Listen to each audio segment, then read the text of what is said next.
솔로몬의 시라고 거의 한 신학자들의 한 90%가 그렇게 얘기를 하고 있고요. 솔로몬 성전을 건축하고 봉헌할 때 올려드렸던 그런 이 노래라고 이렇게 기록되어 있습니다. 실제로 그런 내용이죠. 그래서 지금 솔로몬이 오늘 이 32편은 두 가지로 나눌 수 있죠. 이 다윗이 이 성전 건축을 위해서 하나님의 언약궤, 이 법궤를 모실 성전 건축을 얼마나 사모했는지 그런 과정을 전반부에 기록하고 있고, 후반부에는 그 다윗에게 하나님이 약속하신 축복에 대해서 이렇게 기록하고 있죠. 그래서 두 가지가 이렇게 기록되어 있는 것을 여러분 보실 수가 있을 것 같습니다. 저는 오늘 이 시편 32편을 이렇게 묵상하고 설교를 준비하면서 이 다윗의 한결같은 하나님을 향한 사랑에 대해서 조금 묵상하게 됐습니다. 이게 왜 저에게 좀 고민이고 이슈였냐면, 우리 신앙이 하나님을 사랑하는 어떤 지점이 있잖아요. 우리가 예수님을 알고 만나고 또 하나님의 사랑을 깨닫고 나서 신앙생활 초기에 굉장히 그런 감격과 감동으로 신앙생활을 시작을 합니다. 보통 대다수가 그렇죠. 그런데 이제 신앙생활을 하다 보니까 어떤 직분을 맡게 되고 혹은 어떤 자리를 얻게 됩니다. 뭐 쉽게 얘기하면은 뭐 중직자가 될 수도 있겠고, 아니면 뭐 찬양 인도자가 될 수도 있겠죠. 뭐 반주자가 될 수도 있겠고.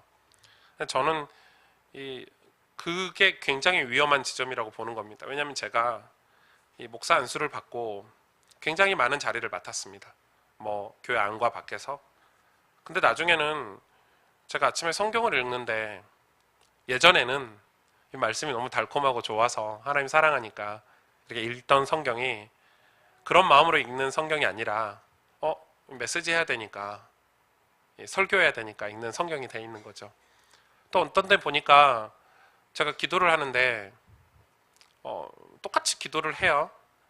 근데 예전에처럼 하나님 사랑하는 마음으로 이렇게 기도하는 게 아니라, 제가 어떤 직분이나 사역들을, 어떤 사역의 결과를 얻기 위해서, 열매를 얻기 위해서 어느 순간부터 그런 기도를 하고 있는 거죠. 또 어쩔 땐 보니까 제가 예배 드리는데, 저는 예배 드리는데 제 환경이나 상황을 이렇게 핑계 댄 적이 한 번도 없었거든요. 그럼 예배 드리는데 핑계가 어디 있습니까? 하나님 사랑하는데 무조건 예배죠. 근데 이 목사가 되고 나서는 예배 드리는 제 마음이 그런 게 아니라는 거죠. 제가 진짜 정말 깜짝 놀란 거죠. 제 모습에. 그 제 모습을 발견한 게 얼마 되지 않는다니까요. 여러분은 하나님을 어떻게 사랑하고 계시고, 어떻게 하나님 앞에 예배를 드리고 계십니까?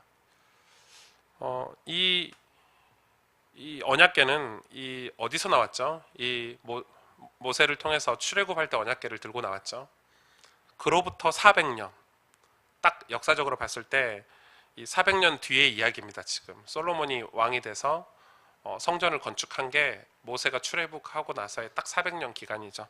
400년 동안 어디 있었냐면 그냥 장막에 있었죠. 장막은 우리말로 말하면 텐트 같은데, 그냥 하나님께서 그냥 이 광야에서, 또 이 왕궁은 지었지만 이 성전은 짓지 못하게 하셨어요. 하나님이 뭐 이스라엘 백성이 안 지으려고 한 게 아니라 하나님이 짓지 못하게 하셨고, 그래서 이 400년 동안 이 텐트 같은 곳에, 허름한 곳에 이 언약궤가 있었죠. 사실은 이 가나안 때는 이해는 가는데, 이 가나안에 들어와서 그 400년 가까운 시간 동안에 하나님 막으셨다고는 하지만, 제가 성경을 이렇게 봤을 때 이 성막에 대해서, 언약궤에 대해서 누구도 간절히 생각한 사람이 없었어요. 진짜 이 하나님의 언약궤가, 저 법궤라고도 하고 언약궤라고도 하죠. 이 언약궤가 지금 저 텐트에, 저 장막의 허름한 곳에 있는데 막 안타까워서 어떡하냐, 이런 사람이 거의 없었죠. 그러나 오로지 다윗 때 이 다윗이 이 성막에 대해서, 이 언약궤에 대해서 어떤 마음을 고백을 했죠. 여러분 다 아시다시피 이 나단 선지자에게 이런 고백을 했어요. 나는 값비싼 목재로 이 사무엘 하에 보니까 만들어진 백향목 궁궐에 거주하는데, 하나님께서 임재하시는 저 언약궤가 있는 곳은 낡고 오래된 장막 안에 있으니 어찌하랴. 이게 다윗의 이제 고백이죠. 너무 다윗이 안타까운 거예요. 하나님이 임재하시는 저 언약궤가 저 낡고 이 오래된 장막 안에 있으니 어찌하랴. 실제로 이 오늘 말씀에 보니까 이 나무밭에 있었다고 표현되어 있죠.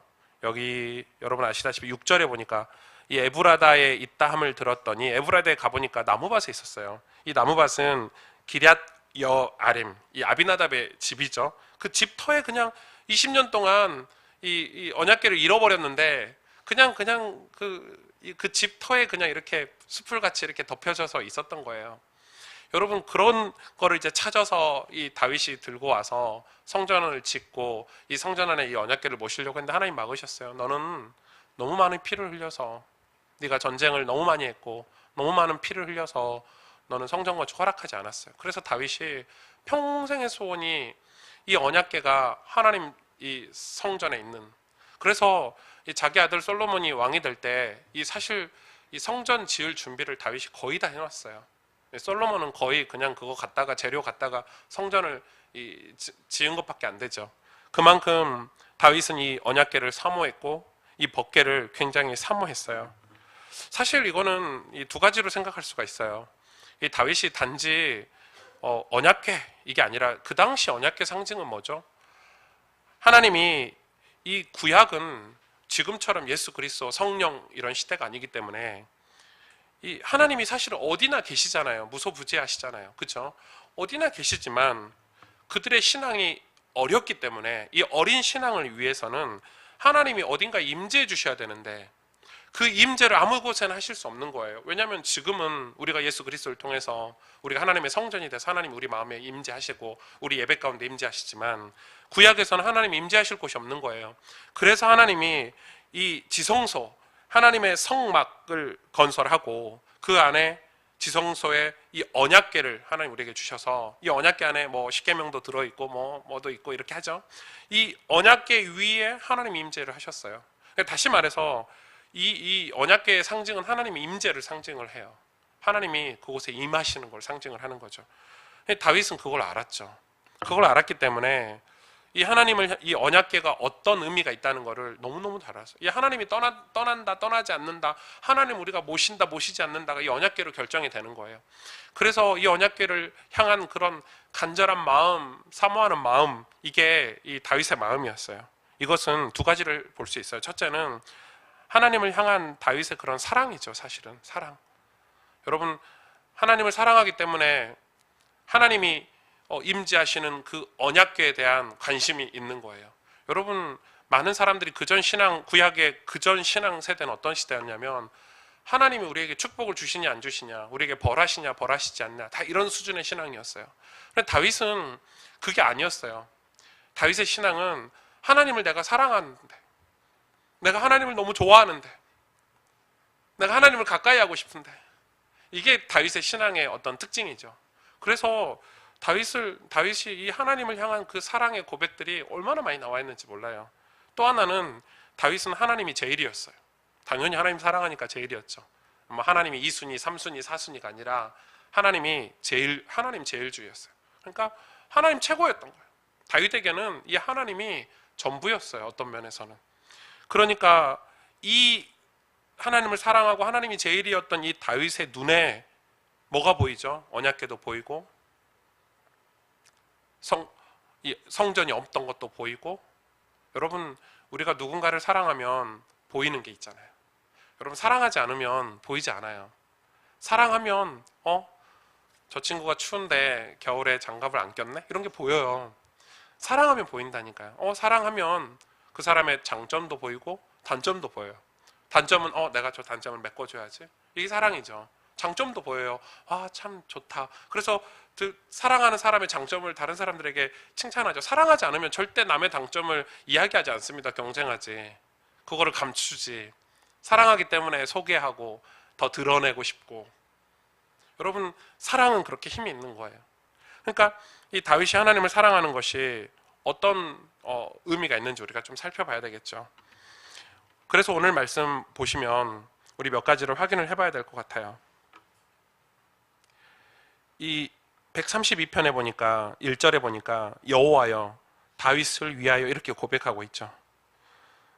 이게 사실은 이 모든 다윗 시대 다음 그 믿음의 후손들이나 선지자들이나 믿음의 사람들이 기도했던 이 기도의 중요한 약속이었어요. 다윗을 위하여. 그러니까 얼마만큼 하나님이 다윗을 사랑하셨는지 몰라요. 그러니까 이게 굉장히 중요한 것 같아요. 그러니까 다윗을 위하여 하나님이요. 그러니까 이 솔로몬이 기도하는 모든 기도가 다 하나님 다윗에게 약속하신, 다윗을 위하여 다윗에게 약속하신 그 축복, 다윗 때문에 우리에게 주신 축복, 다 이렇게 시작이 돼요. 그게 무슨 의미가 있죠, 여러분? 이 다윗이 어떤 축복을 받았는지 여러분 아셔야 돼요. 하나님이 이 다윗이라고 하면 꾹꾹 넘어갔어요. 왜냐하면 이 다윗의 신앙에 여러 가지 특징이 있겠지만 몇 가지 살펴볼게요. 다윗이 뭘 제일 근심했습니까? 다윗이 제일 근심한 게 뭐죠? 성막이 하나님이 임재하시는 저 언약궤가, 법궤가 지금 저 누추한 곳에 있다. 그건 무슨 말이에요? 그게 다윗의 근심이었어요. 다윗은 항상 하나님이 자기가 머무는 성전보다 언약궤가 머무는 성막이 불편한 것에 대해서 늘 한두 번이 아니죠. 그래서 나단 선지자를 만날 때마다 하나님께 내가 성전을 건축할 수 있도록 허락을 좀 받아달라. 그게 다윗의 근심이었죠. 또 다윗의 기도 여러분 아시죠? 다윗은 어떻게 기도했습니까? 지난 주일날 말씀드렸죠. 다윗은 그냥 우리처럼 화장실에서 그냥 엎드려서 그냥 다윗이 그냥 우리가 생각하는 것처럼 대충 우리는 아무렇게 기도해도 돼. 하나님 우리 아버지니까 하나님 편하셔. 이렇게 기도했습니까? 다윗은 한 번도 그렇게 기도한 기록이 없습니다. 다윗은 항상 하나님 앞에 무릎을 꿇고 언약궤 앞에서. 여러분, 저는 지금 한국 교회 또 우리 젊은이들을 향해서 굉장히 두려운 마음이 드는 게 뭔지 아십니까? 우리가 신앙생활하는 우리의 태도입니다. 여러분, 맞아요. 우리가 무시기도에 대해서 많이 듣고 24시간 기도해야 된다는 것도 많이 들어서 늘 생각도 하고 하나님하고 대화도 해야 되는 게 맞아요. 그러나 그렇게 하다 보니까, 그쪽으로 쏠리다 보니까 뭘 놓치죠? 하나님 앞에서 우리의 자세를 많이 놓쳐요. 경건도 다 잃어버렸어요. 정말 하나님 앞에서 엎드려 기도하는 정말 진짜 기도를 잃어버렸어요. 그러니까 정말 이런 다윗이 어떻게 기도했는지를 살펴보면 한 번도 그냥 이렇게, 그래서 다윗은 하나님 앞에 항상 엎드려서 무릎을 꿇고, 여러분 그게 굉장히 다윗이 했던 기도예요. 그러니까 이거는 이 다윗이 실제로 살아계신 하나님을 실존적으로 믿고 그 살아계신 하나님 앞에서 살았던 거예요. 그래서 그가 잘못했을 때도 실수했을 때도 실수도 2번밖에 안 했지만 곧바로 회개를 했죠. 자기 죄를 덮으려고 하지 않았어요. 곧바로 회개를 했어요. 회개한 장면을 여러분 아시잖아요. 얼마 전에 우리가 말씀 나눴잖아요. 주의 성신을, 주의 성령을 내게서 떠나지 말게 하옵소서. 내가 어떤 죄의 값이라도 다 받겠습니다. 하나님 떠나는 것만 용서해 주세요. 그게 무슨 말이냐면 다윗은 실존하신 하나님, 살아계신 하나님이 자기 앞에 실존한 존재로 믿었단 말이에요. 그게 다윗의 신앙이에요. 그러니까 여러분, 우리가 지금 신앙생활 한다는 게 얼마나 관념적이고 추상적이고 형식적이고 믿는다고 얘기하는데 실제로 믿는 건 없죠. 그러니까 삶이 어떻게 되죠? 이원화가 돼요. 우리의 신앙이 전부 이원화가 되기 시작해요. 목사인 저도 그 부분이 너무너무 갈등이었어요. 남들한테는 막 메시지 하는데 돌아서서 내 가정에서나 내 은밀한 내 혼자 살아가는 삶은 메시지하고 너무 다른 거예요. 남들 보고는 믿음을 가져라 그래놓고 제 삶에서는 염려하고 근심하는 거예요. 남들 보고는 이렇게 하라 해놓고 저는 그게 삶이 이원화가 되기 시작해요. 그래서 삶이 병들어가는 거죠. 우리 삶이 하나님이 실존하신 하나님으로 믿고 살지 않기 때문에 우리가 빛으로 산다, 소금이 된다, 세상에 하나님의 영광을 드러낸다, 이게요 갈수록 사라지고 있어요. 메시지는 많아가지고 다 알고 있고 지식적으로 관념적으로 그리스도에 대해서, 복음에 대해서 알고 있지만 우리가 정말 살아계신 하나님을 실존하는 하나님으로 두렵고 떨림으로 섬기냐? 그렇지 않다는 거예요. 다윗은 그 하나님의 살아계심 앞에 신앙생활을 했어요. 그래서 여러분, 다윗이 그렇게 된 결정적인 원인이 그 기간이 언제죠? 광야 생활할 때잖아요. 그래서 여러분, 고난을 두려워하지 마시길 바랍니다. 신앙생활하면서 고난, 위기, 문제, 저는 그게 하나님을 실제적으로 체험하고 만날 수 있는 특별한 기회라고 생각을 해요. 다윗은 그 광야 생활 13년이라고 말하는 신학자도 있고 11년이라도 말하는 신학자가 있지만 그 10몇 년간의 그 광야 생활을 하는 동안에 실존하신 하나님을 경험했어요. 살아계신 하나님 앞에서 신앙생활을 한 거예요. 그래서 그가 그 하나님을 정말 사랑하게 된 거죠. 교제하게 된 거죠. 요한 1서의 말씀처럼 하나님하고 친밀한 교제가 시작이 됐어요. 그래서 어떻게 됐습니까? 하나님께서 오늘 이 다윗을 위해서라면요, 하나님께서 모든 일을 다 하셨어요. 그래서 솔로몬이 그걸 안 거죠. 8절에 보니까 여호와여 일어나사 주의 권능의 계와 함께 평안한 곳으로 들어가소서. 이제 성전으로 입성할 때 이야기죠. 주의 제사장들은 의의 옷을 입고 주의 성도들은 즐거이 외칠지어다. 10절에 주의 종 다윗을 위하여 주의 기름 부음 받은 자의 얼굴을 외면하지 마옵소서. 11절에 여호와께서 다윗에게 성실히 맹세하셨으니 변하지 아니하실지라. 12절에 내 자손이 내 언약과 그들에게 교훈하는 내 증거를 지킬진대 그들의 후손도 영원히 내 왕위에 앉으리라 하셨도다. 여러분, 이게 그냥 축복이 아니죠. 17절에 보실래요? 내가 거기서 다윗에게 뿔이 나게 할 것이라. 내가 내 기름 부음, 여기서 뿔은요, 하나님이 특별하게 붙잡고 계신다는 거죠. 이 요한계시록에 나오는 이 별과 같습니다. 교회들 사이에 운행하는 하나님이 그 별을 붙잡고 계시는 것처럼 이 뿔은 상징적인 거예요. 이 뿔이 나게 할 것이라. 내가 내 기름 부음 받은 자를 위하여, 다윗을 위하여 등을 준비하였도다. 내가 그의 원수에게는 수치를 옷 입히시고 그에게는 왕관이 빛나게 하리라. 여러분, 하나님 사랑하는 자에게 하나님이 이런 축복을 주세요. 이게 축복이 아니죠, 사실은. 사랑은 사랑을 받게 돼요. 그렇죠? 여러분, 하나님께 사랑받고 싶으세요? 그럼 하나님 사랑하셔야 돼요. 근데 그 사랑이 우리가 왜 한결같지 않냐는 거예요. 왜 우리 사랑이 한결같지 않죠? 왜 한결같지 않죠? 여러 가지 이유가 있어요. 오늘 첫 번째 그걸 좀 살펴보려고 해요. 제일 먼저는 우리의 한계 때문에요. 이 육신이라는 한계를 가지고 있기 때문에. 이 육신은 죄 속에서 살아가고 있죠. 그래서 이 죄의 영향을 받고 악한 영들의 영향, 어둠의 영향을 받기 때문에 우리는 육신을 입고 살아요.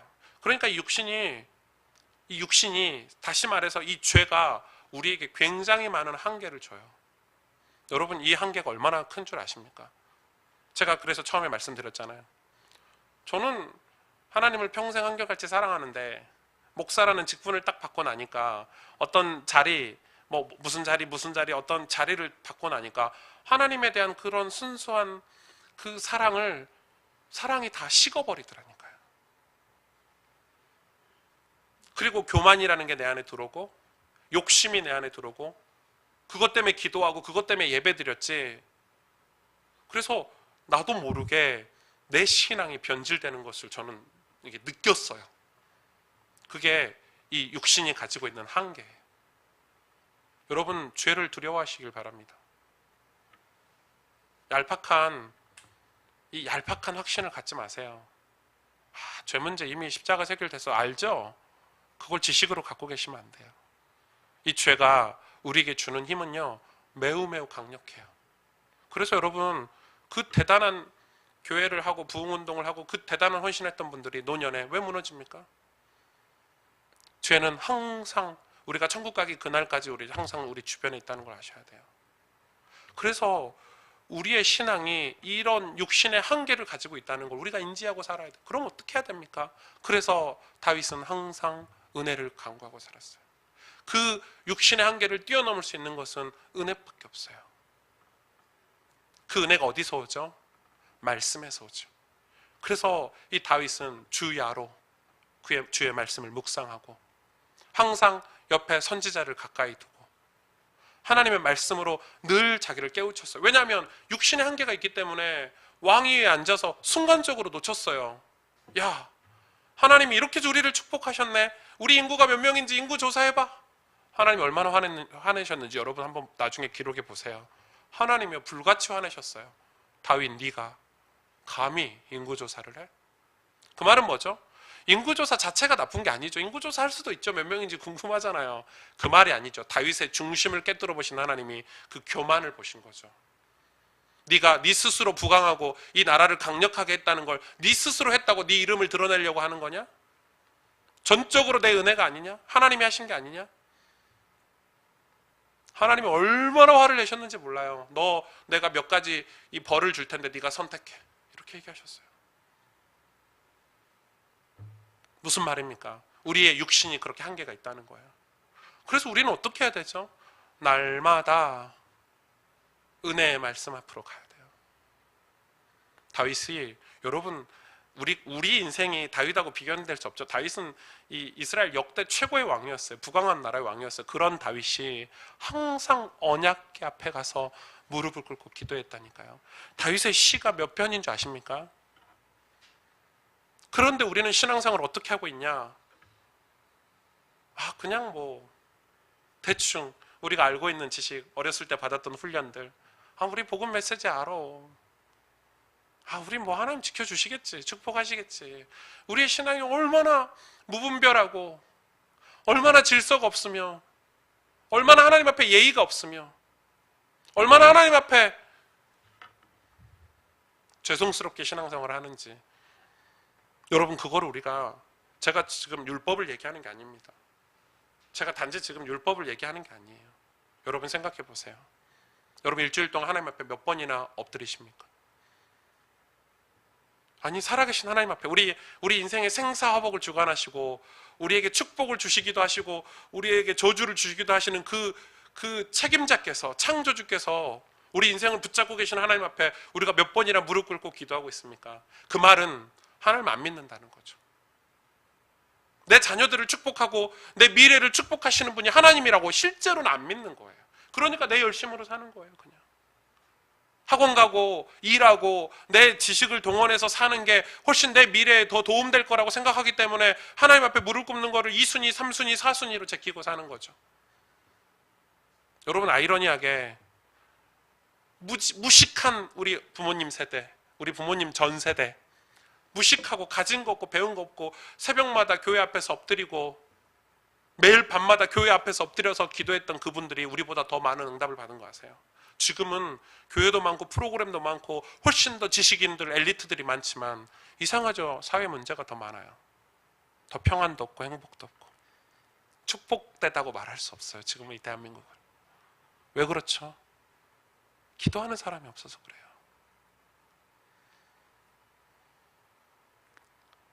근심하는 게 없어서 그래요.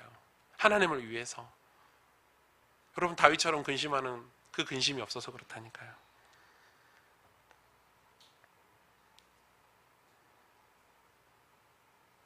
그래서 우리는 어떻게 해야 됩니까? 이 솔로몬이 뭐라고 기도하고 있냐면요,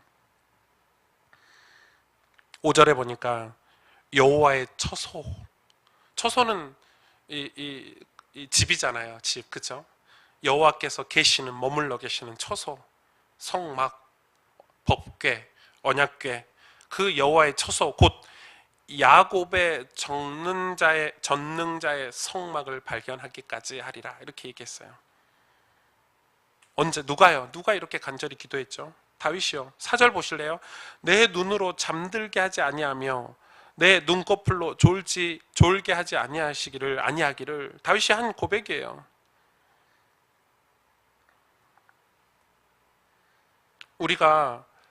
우리 인생에 성막이 필요한데 지금은 이 구약 시대하고 완전 다르죠. 성막이 뭐죠, 여러분? 지금의 성막은 우리잖아요. 우리 자신이죠. 내가 너희를 고아와 같이 버려두지 아니하겠다. 내가 너에게 성령을 보내주겠다. 고린도전서에 그렇게 말씀하셨죠. 너희가 하나님의 성전인 것과 하나님의 성령이 너희 안에 거하시는 것을 알지 못하느냐.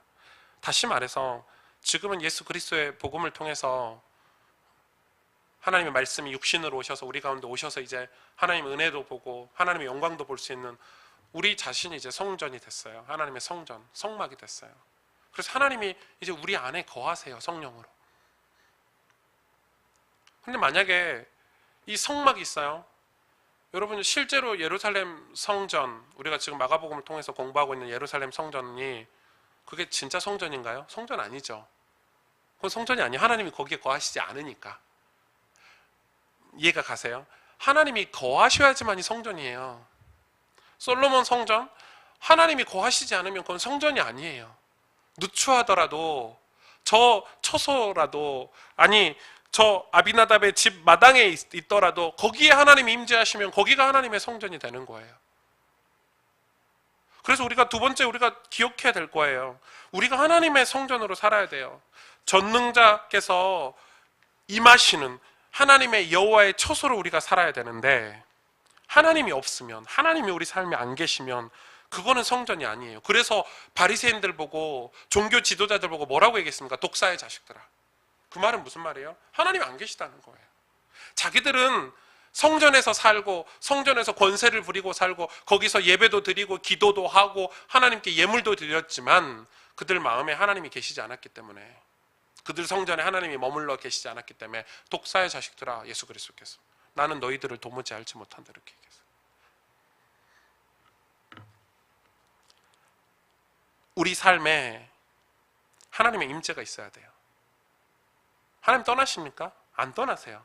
그런데 어떻게 하나님이 안 떠나시는데 우리의 삶이 변질될 수 있죠? 많은 사람들이 그렇게 질문해요. 그건 저도 잘 모르겠어요. 그거는 뭐 히브리서 말씀에 몇 군데 이렇게 나와 있긴 한데 그거를 뭐 제가 다 해석할 수는 없을 것 같고, 중요한 것은 우리의 육신이 연약하다는 것, 우리의 육신의 한계를 가지고 하나님 앞에 날마다 은혜를 간구하지 않으면 하나님의 성령이 내 안에 계시고 하나님 의지하는 우리의 중심과 마음이 흔들리고 변질될 수 있다는 거예요. 그래서 하나님의 성전으로 살아가는 거, 그게 바로 예배자 아닙니까? 예배자. 여러분은 하나님의 임재를 일주일 동안 얼마만큼 경험을 하십니까? 하나님께 얼마만큼 그 하나님을 만남으로써 얻는 기쁨과 그 마음의 감동, 그런 것들을 얼마만큼 경험을 하고 살아가십니까?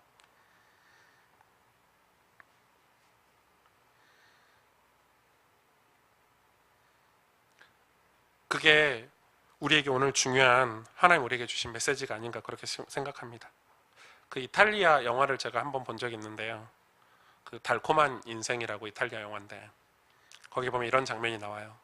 그 헬리콥터에 이 예수상을 이렇게 줄로 매달아서 이제 이 로마로 갖고 가는 거예요. 이제 배달하는 거죠, 배달. 헬리콥터에 큰 이 예수상을 이렇게 예수님 상을 이렇게 배달해서 가는 장면이 나와요. 근데 이제 들판도 지나고 뭐 도시도 지나고 이렇게 하잖아요. 헬리콥터 이게 나니까 들판에 있는 농부들이 얼마나 신기해요. 예수상을 보고 막 따라가기도 하고, 또 이 예쁜 미녀들이 해변에서 이 수영도 하고 놀고 있는, 거기 지나는 예쁜 미녀들이 이렇게 손도 흔들고 그런 장면이 이렇게 보이더라고요. 저는 그거 보면서, 이번 말씀 보면서 너무 많이 대조되잖아요. 우리가 혹시 그렇게 신앙생활하고 있지 않을까? 예수님을 우리가 그렇게 믿고 있지 않을까? 그러니까 정말 인생의 중요한 영적인 순간에 정말 우리 인생에 하나님 앞에 신앙을 고백하고 하나님 앞에 쓰임받아야 되는 그런 축복들을 사실은 한 명도 경험하지 못하고 그냥 교회 다니고 종교생활하고 인생이 끝나는 사람들이 얼마나 많은지 몰라요. 하나님이 다윗을 위하여 준비하신 이런 언약들, 축복들을 아무도 경험 못하고, 하나님께서 구원으로 옷을 입히시고 다윗에게 뿔이 나게 하시고 기름받은 자를 위하여 등을 준비하시는 그런 구원의 축복들을 실제로 우리 삶에서 누리지 못하는 거예요. 그래서 다들 관심이 어디에 있습니까? 직분이나 어떤 자리나 어떤 행위적인 거에만, 육신적인 거에만 다들 관심이 있는 것입니다. 정말 구원에, 정말 하나님이 원하시고 소원하시는 거에 관심들이 없어요. 여러분 보십시오. 교회 안에 진짜 관심 가진 뭐에 관심이 있는지 사람들이, 심지어 목사님들도 뭐에 관심이 있는지 살펴보셔야 돼요. 다윗은 뭐에 관심이 있었죠? 구원에 관심이 있었죠. 하나님의 임재를 너무너무 원했어요. 그래서 하나님을 대면해서 만나고 그 기쁨과 감사를 너무너무 사모했어요. 그리고 어찌하든지 자기 민족이, 자기 후손들이 이 구원, 하나님이 떠나지 않도록. 여러분, 우리가 어디에 지금 우리 신앙에 관심이 있습니까? 우리가 어디에 지금 실제 관심이 있습니까? 목사라는 자리입니까? 교회 몇 명 모이냐입니까? 우리가 어떤 사역입니까? 내 자리입니까? 내가 뭐 찬양 인도를 하냐 안 하냐 뭐 이런 겁니까? 내가 무슨 자리를 맡냐 안 맡냐 이런 겁니까? 그런데 인간이 연약하기 때문에 거기에 매인다 이 말입니다. 괜히 속상하고 괜히 하기 싫고. 그러니까 하나님을 원색적으로 사랑하는 사랑을 잃어버리는 거예요. 그래서 여러분 뭐 교회 직분 이런 거 자리 이런 거 다 안 맡고 이러지 마시고, 그 말이 아니고 다윗처럼 한결같이 하나님을 사랑하는 그런 은혜가 우리에게 있어야 되겠습니다. 그게 엄청난 힘이 있습니다. 그래서 하나님이 뭘 원하시는지 볼 수 있게 되고, 하나님이 무엇에 관심이 있는지 우리가 그 마음을 헤아릴 수 있게 되고, 또 하나님이 그것을 하나님 사랑하는 자들을 통해서 사랑을 주시기 때문에 그런 축복들을 우리가 누려야 되는데 너무 안타까운 거 있죠. 여러분, 하나님의 임재를 소망하고 사모하십니까? 우리가 함께 드리는 주일 예배, 여러분 진짜 하나님의 임재를 기도하고 오셔야 됩니다. 그리고 여러분 삶에서도 하나님 앞에서 살아가셔야 됩니다. 하나님을 실제로 실존하시는 살아계신 하나님 앞에서, 여러분 만약에 하나님이 진짜 우리 앞에 계시다면 여러분 이렇게 누워가지고 아이스크림 빨면서 기도할 수 있겠습니까? 그쵸? 하루 종일 그렇게 살 수 있으면 너무 좋겠지만, 최소한 우리가 기도할 때라도, 최소한 우리가 하루 중에 하나님을 만나려고 하는 그 시간이라도, 여러분 우리가 하나님 앞에서 실제로 하나님 앞에 서면 우리의 기도들도 바뀔 거라고 생각이 됩니다. 기도 제목도 다 바뀌어요. 근데 지금은 하나님을 안 믿기 때문에 우리의 기도 제목이 전부 욕심이란 말이에요. 하나님이 안 계시다고 생각하니까 기도를 내 맘대로 하잖아요. 중언부언하죠. 근데 실제로 하나님 앞에서는 그렇게 기도할 수가 없는 거예요.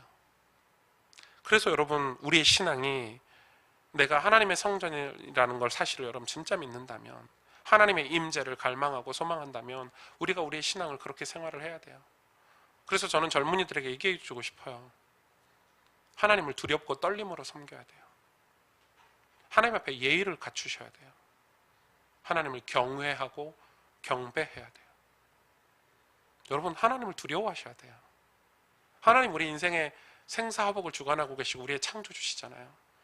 우리를 심판하시는 분이세요. 우리의 미래가 하나님 손에 있어요. 그걸 믿는다면 우리가 어떻게 신앙생활을 해야 될까요?